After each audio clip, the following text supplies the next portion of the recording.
Hello, station crew. This is part 2 of my series on Syndicate Loadouts, this time focusing on service jobs. Today, we'll be looking at the bartender, botanist, chef, clown, and mime. Remember, these are not meant to be one-size-fits-all. Your loadout should always depend on your objectives. This series is just meant to discuss loadouts that work particularly well for certain jobs. Let's start out with the bartender. First unique trait most people would jump on is the shotgun, but personally, I don't think it's very useful for syndicates. You only get beanbag rounds, which are far from lethal, and the only other way to get other shotgun ammo is to spend 20 TC on a bulldog, which kinda defeats the purpose. For the bartender, I recommend the thief gloves and agent ID. If you remember the janitor segment last episode, you know why. The bar is full of all kinds of people, and being in the bar most of the shift gives you plenty of chances to steal from them. Grab your objectives, swipe some accesses, or reach for the officer's service weapon. This is more effective the drunker you get your patrons, so give them the heavy stuff. Another unique thing is the bartender's access to sunglasses.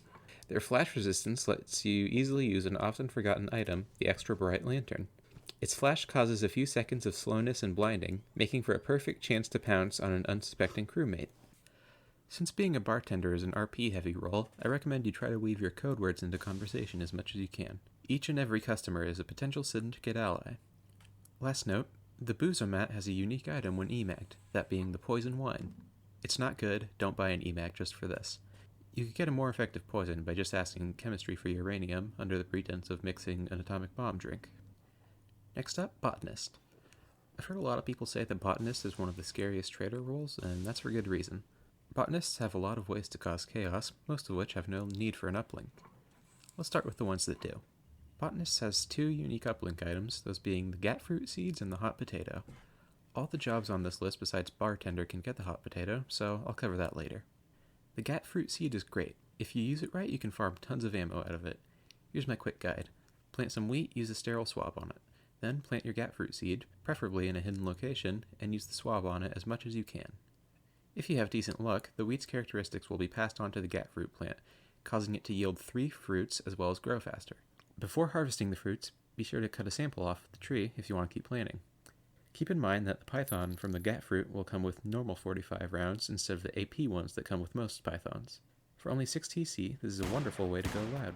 If you don't want to do that, I recommend the hypopen. If you ask your cargo bay for an exotic seeds crate, it'll come with some fly amanita spores. You can also get a single spore packet if you emag your megaseed servitor. Grow these and grind them up, you get amatoxin, which is extremely lethal. 7 units of this stuff is enough to send someone into crit. It is rather slow acting, so I'd recommend pairing it with some kind of stun or even some nocturne if you have the TC. You can't heal poison from a dead person, so once your target's dead, they're very likely staying dead.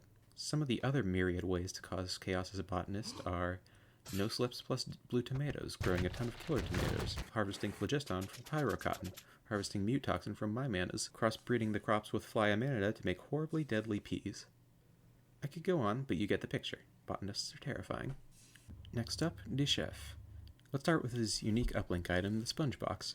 For 7 TC, you get a box of 6 normal-looking monkey cubes, which will turn into very dangerous wildlife when hydrated.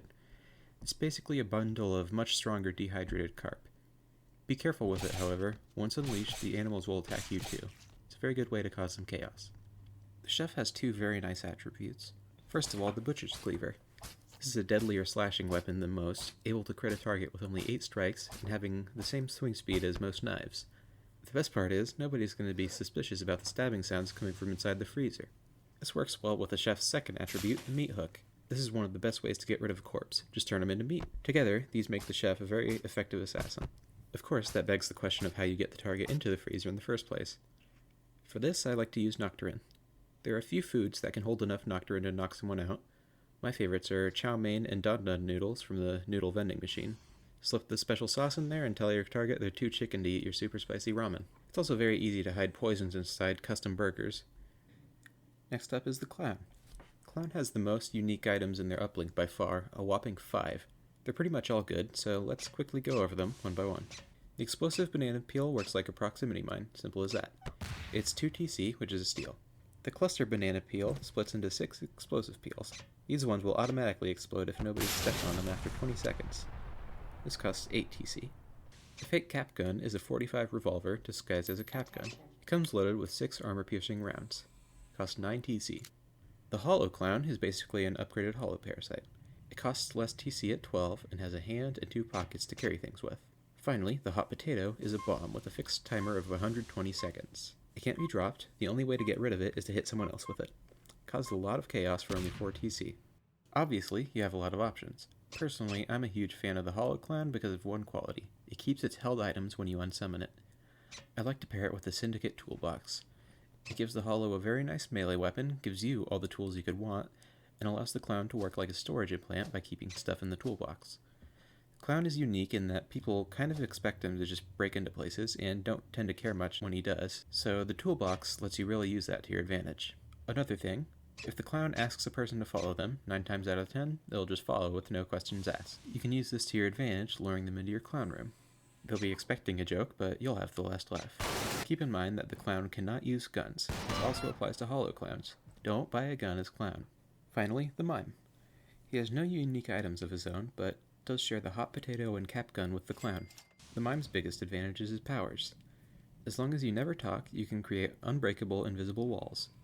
Using these walls, the mime excels at springing traps.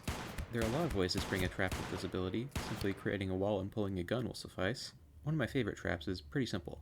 Take your survival box or any other storage and put a mini bomb and a brick of C4 in. Hook the C4 up to a remote signaler and you have a bomb that will insta-gib anyone without high explosive resistance. Even if they do have explosive resistance, this will almost always do enough damage to kill.